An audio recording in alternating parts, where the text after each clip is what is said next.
Going into the new year, we may find ourselves having a mix of emotions. Some of us may be completely excited for hopefully a new year, a new fresh start to our year. Hopefully, we're looking for, things we had to go through in 2015. Hopefully we don't have to go through again, and we're excited about not having to go through those things. Some of us are, excited about things that are to come, but we may find ourselves being uneasy about things as we look at the world around us. And one of the things that I kept coming back to and I kept thinking about over and over the last 3 or 4 months was that there's this kind of uneasiness, this uneasy feeling that I just kind of get in the atmosphere and just in general in our country. And so I wanted to really kind of start off the year by addressing some of those things, by looking at those things, because let's face it, it's getting a little harder for us as Christians to live in a society of today and kind of not be pressured to kind of give and let down, God, I got to do this because I don't have a choice. Or you get where I'm kind of going at? Because I'm kind of confusing myself a little bit. I think as Christians, we can be tempted to let down our guard a little bit because that's what society is asking of us. Or, how do we handle this war issue? How do we handle things that are going on really not even overseas anymore, but is coming to us? How do we handle a situation like that? And do it in a Christian way. Because we all know how we'd like to handle the situations. We all know what we think we would do. But how do we handle just some of the things that I found, and I know there are more, but some of the issues that are currently going on in society. We have the whole issue with ISIS. People are being recruited from America, who are Americans, to be a part of this group, and who are literally taking out attacks on Americans. We have the mass shootings that have taken place, which has really brought into the forefront of the issue. What's the gun rights? What should gun rights be? Should we not be able to have guns? Should everyone have a gun? What's the answer there? The healthcare system, it's kind of gone nuts, to say it nicely. We've got the issue of the upcoming election. We've got candidates that are, I don't know if there's a middle ground person. It's just kill them all to we need to love them all. What's the answer? Who's the right person? Who should we support? We are still a country that struggles with racism. And I think 2015, that became glaringly obvious. More so than it has in the past to some degree. With the riots in Ferguson. We have the gay rights issues that are constantly coming up.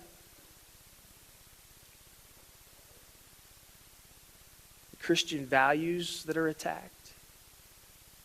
It's getting to a point where we have to watch what we say because we don't want to offend anyone. Because today, if we offend someone, they could just potentially sue us because we said something they didn't like.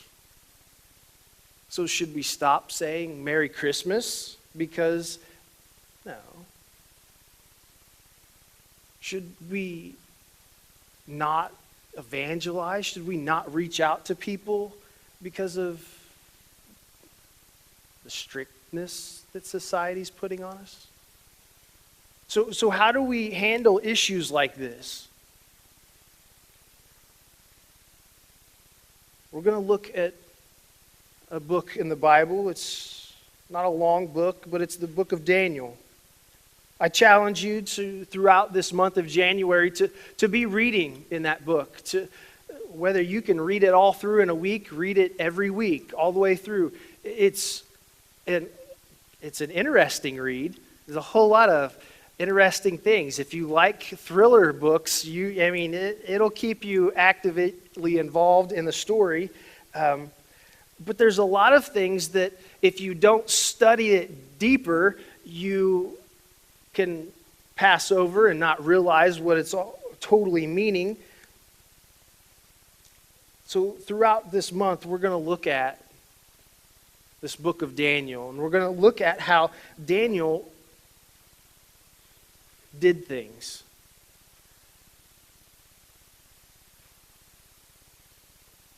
One of the things that I found this week that was kind of a little bit frightening, but also a little bit surprising. In December of this last December, a Gallup poll came out, and it showed people and how they ranked different professions in their trusting and honesty levels. And of course, attorneys were on there. They were like middle ground, surprisingly, because no one trusts an attorney unless it's yours. But surprisingly, one of the very bottom people groups or professions were members of Congress. Shocking? No, not really. But here's the problem with that. They didn't get there because somebody decided, hey, you would be a good congressman. Come join us. They got there because we voted for them to be there. So why is there this breakdown between who we vote for and who they become and what they're voting for and what they're passing? So we don't trust our own government, which can be a very frightening thing. So we see that we're becoming a more godless country. I hope none of you are still living in that world where you think that the United States is a Christian nation. Because that's, I don't know if it really has ever been reality, but some people like to think it is. But we're really not. But we're actually going the opposite way. We're becoming more of a godless nation than ever before. So it's fitting that we look at Daniel, because Daniel's story is a story that he was put in a culture that was totally against God. It was literally a godless culture. And he was forced to not just be in this culture, but he had to survive. But you see, the thing is, I don't think God just simply wants us to survive in our lives, but he does. He wants us to thrive. He wants us to not just live life, but be successful in life. So as we look at the book of Daniel, we're going to look at how he does that very thing, how he goes from being an exile from Jerusalem to literally being one of the highest officials in the kingdom of Babylon. God had repeatedly warned the leaders and the people of Jerusalem to repent and to turn away from their wickedness and to turn back to God. But they still just continued to turn a blind eye to God and continued to live a wicked, sinful life that they continued to live and be disobedient to their God. And finally, God had enough. He was done. So we find in Daniel 1,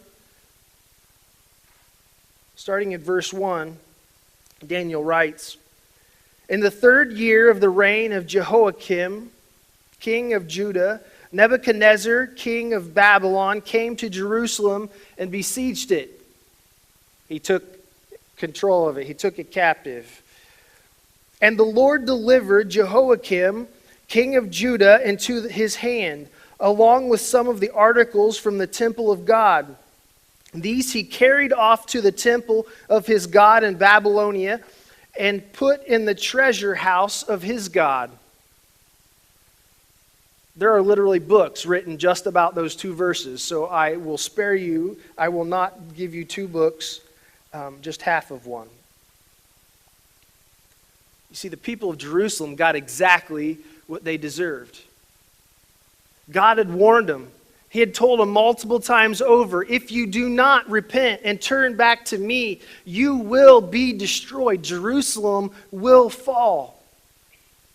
That's exactly what happened.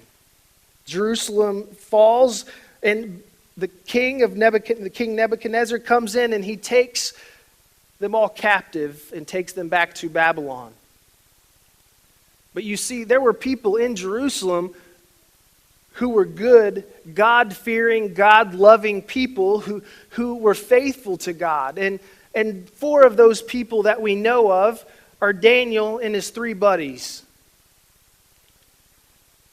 You see, they unfortunately get caught up in the middle of this, and they get carted off to Babylon. And they were forced to enter the service of this wicked egomaniac named Nebuchadnezzar. But here's where it gets interesting. Daniel never complained. He never whined, and he never gave in to despair. He remained faithful to his God through all of the circumstances and the trials that he was put into. But he didn't just fly under the radar and say, you know what, I'm going to live in hiding, and I'm going to live a God life, and I'm going to serve God, but I'm going to do it quietly. No, he did it publicly.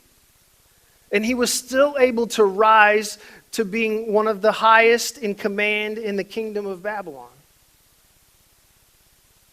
And he not only shared his love for God, but he actually led 2 kings to God. It totally changed their thinking.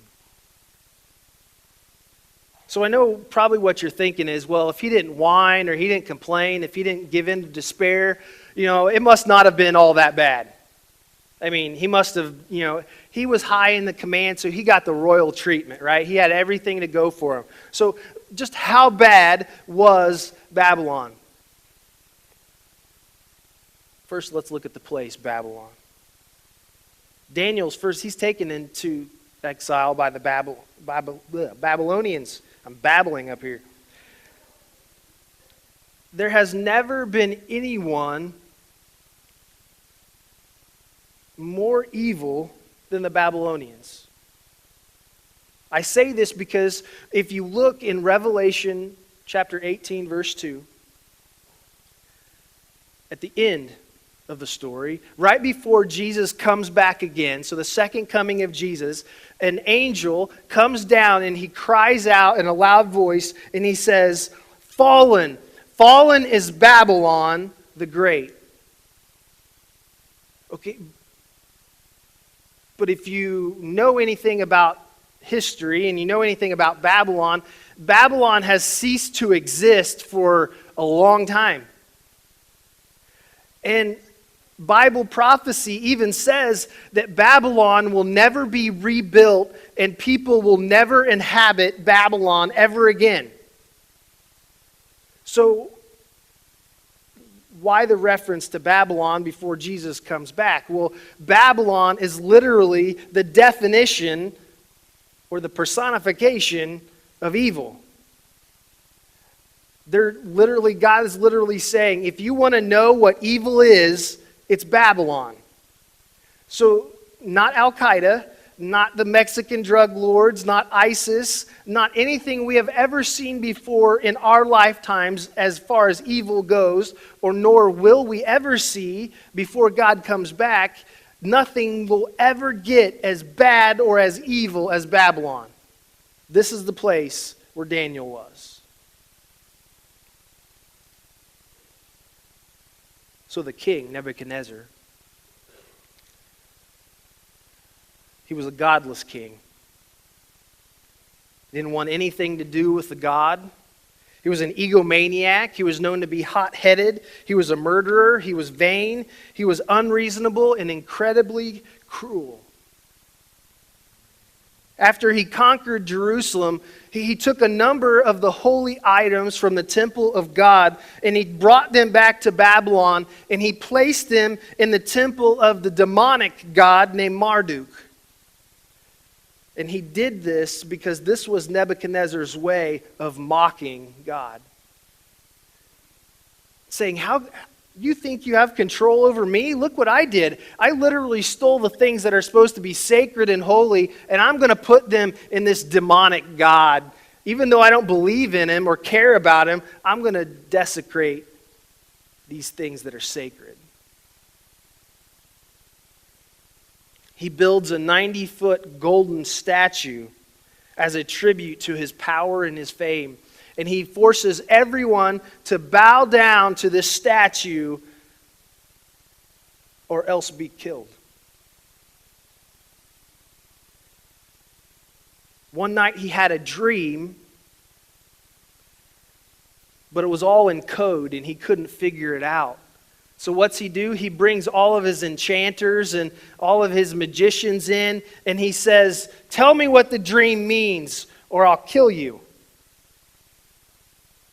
But I'm not going to tell you what the dream was I had." Any problems in that, theory you see here? So they had to figure it out without knowing what it was. And so they would have died had Daniel not understood and not listened to his God. So let's look a little more at Daniel and his dilemma that he faces. See, Babylon was known for its demonic influences. The state religion, if you will, was satanic. And it said that Daniel and his 3 buddies were taken into service for the king. So they had to serve Nebuchadnezzar. But in order to do that, they had to go through a 3-year schooling program that they had to learn about Babylon. The core curriculum would be astrology and the occult. They would have to learn the language and the literature of the Chaldeans, which means it was designed to make them into enchanters or magicians, an expert in the dark practices of the occult. Kind of comparable to what we would say is Wiccan or witchcraft, if you will. So he's taken into captivity by the Babylonians, and he has to enter this 3-year service to become a servant to the king. But he has a Hebrew name, Daniel, which means God is my judge.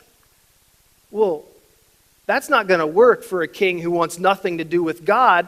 So Nebuchadnezzar renames him and says, "Now your name is Belshazzar," which literally means Bel's prince. Well, Bel was the title of their demonic god, Marduk. The Babylonians used this title, Bel, similar to how we use the word Lord in referring to God. So he literally went from being a Christian name or a God name, that serving God, God is my judge, to literally being now called the Prince of Satan. That would probably be a little crushing to your life situation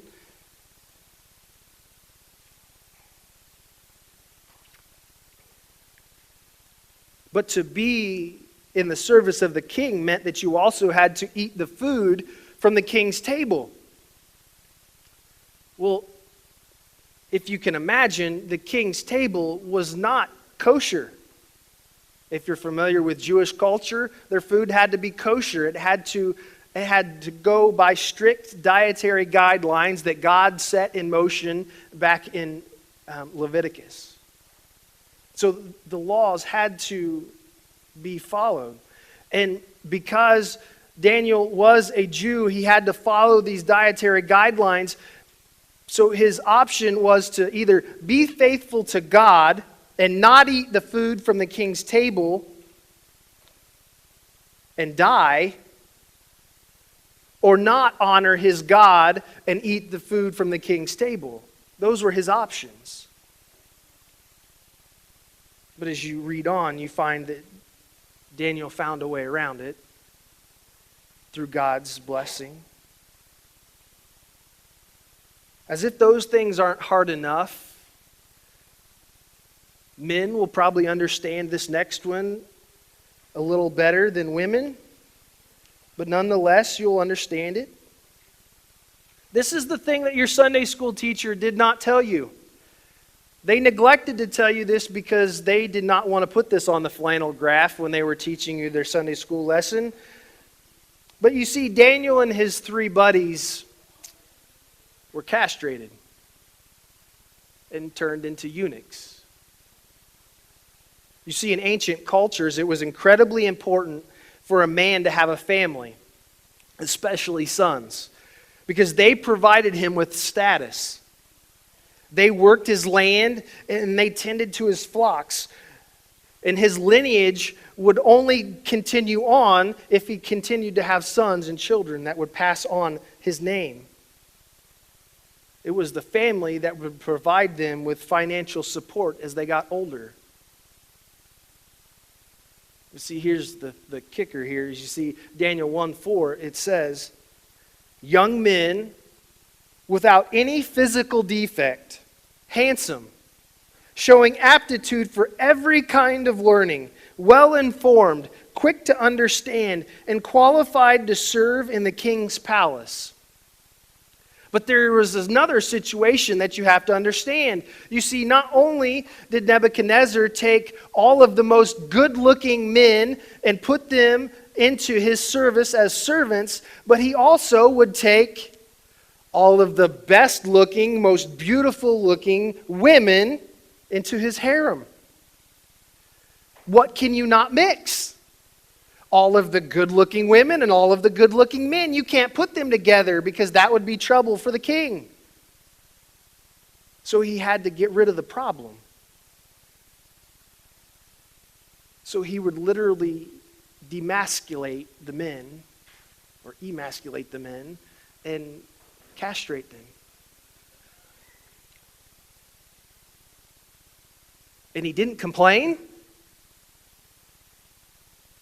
And he continued to serve this king.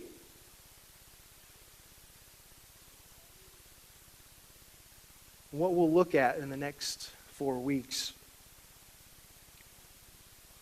are 3 keys to how Daniel thrived in Babylon. The first one was his hope. When you read in Daniel 1, in verse 2, he says, and the Lord delivered Jehoiakim, king of Judah, into his hand. You see, at the very beginning of this book, Daniel makes it very clear about one thing. From the very beginning, Daniel knew who was in control. And it wasn't Nebuchadnezzar. It was his God. He knew that no matter whether he was in Jerusalem or he was in Babylon, that his God was in control. So therefore, no matter what was thrown at him, he had hope. He had hope knowing that his God would be faithful, that his God would come through. He knew that sometimes the short-term successes of the wicked is sometimes God's will. You see, because God used the Babylonians to turn the Israelites back to him. He used the wicked to teach his people what it meant to be faithful to him. See, one of the things that we lose track of a lot is we look at bad situations, and one particular situation we like to do is we like to look at people who aren't Christians or who aren't followers of Christ and aren't living godly lives and say, they have this huge house. They get a new car almost every year, and they have all this money, and God continues to bless them when I can barely pay my bills and I can barely do these things. But you see, the thing is, when I go to a restaurant and my kids were acting up,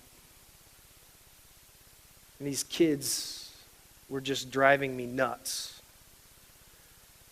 I couldn't take it anymore, and I snapped.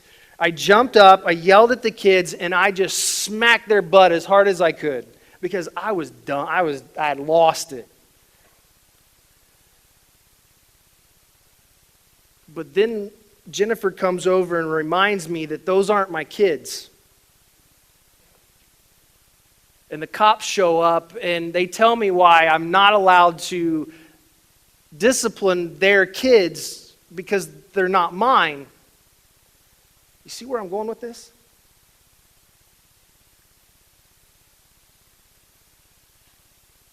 God's not disciplining them because they don't want anything to do with him. But you see, those who are God's children, he disciplines. God is going to make our lives look harder because he loves us. Because he wants us to realize that it's not about those things that the other people have. Because the most important thing that the Israelites missed was that God cared more about their relationship with him than he did about their success, that he did about them living this glorious life in Jerusalem. That he was willing to send them off to a godless nation so that they would turn back to him. So when we think about that, I might encourage you to go back and look through your life where you say, God was doing this to you. And why would God allow that to happen?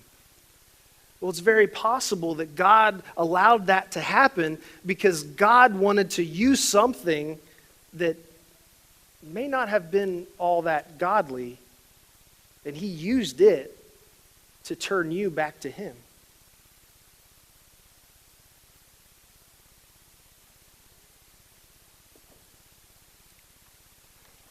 Number 2, humility. See, Daniel knew that everyone deserved respect. Daniel knew that he served a God that said whoever was in authority was who you were to serve. Jesus even said something similar to this, that he said, give to Caesar what is Caesar's and give to God what is God's.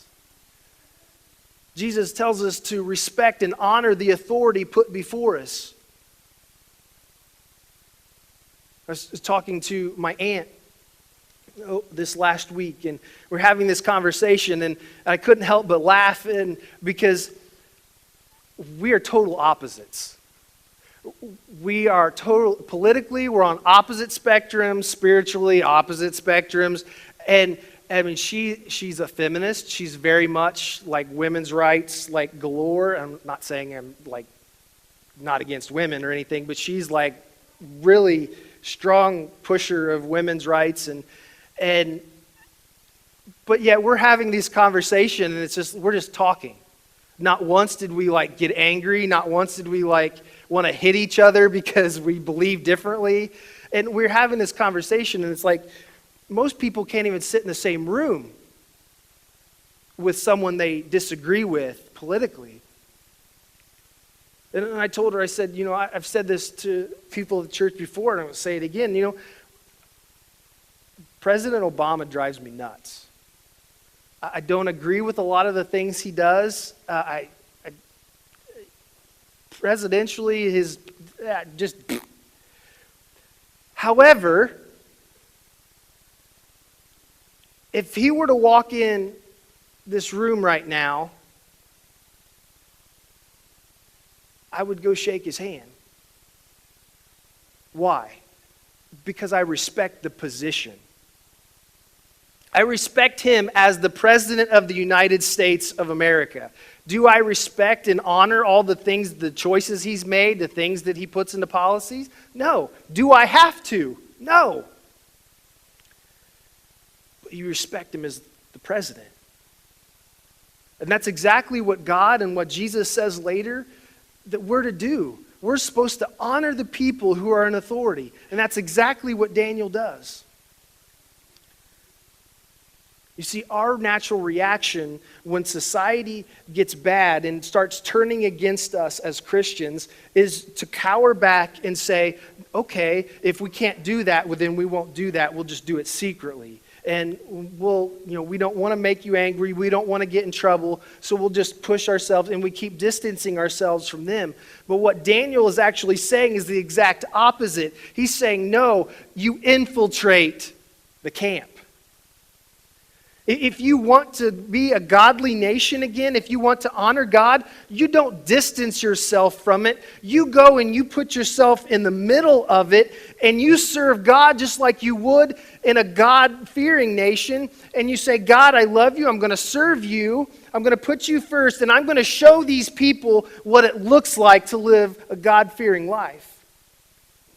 And as we'll see, Daniel begins to change the tide of a nation because he honors God through every step of his journey. Despite how hard it was, despite how treacherous it got. And if you have ever read Daniel or know anything about Daniel, things got very scary a lot of times. Because he knew the difference, which leads into my third point, wisdom. He knew the difference between what we don't like and what God forbids. You see, God wasn't worried about him being in a godless nation. But God forbid him to bow down to any image other than God alone. God forbid him to eat any food that was not kosher or did not follow the dietary guidelines of the Israelites. God forbid him to stop praying. And as we'll see, he realized that just because I don't like what's going to happen to me, God says, I'm not supposed to do that. I'm not supposed to do these things. And so he separates the two. He realizes that there's a difference between the things I don't like and what God actually forbids. You see, I promise you, Daniel did not like being in Babylon. But never did God forbid him to be there.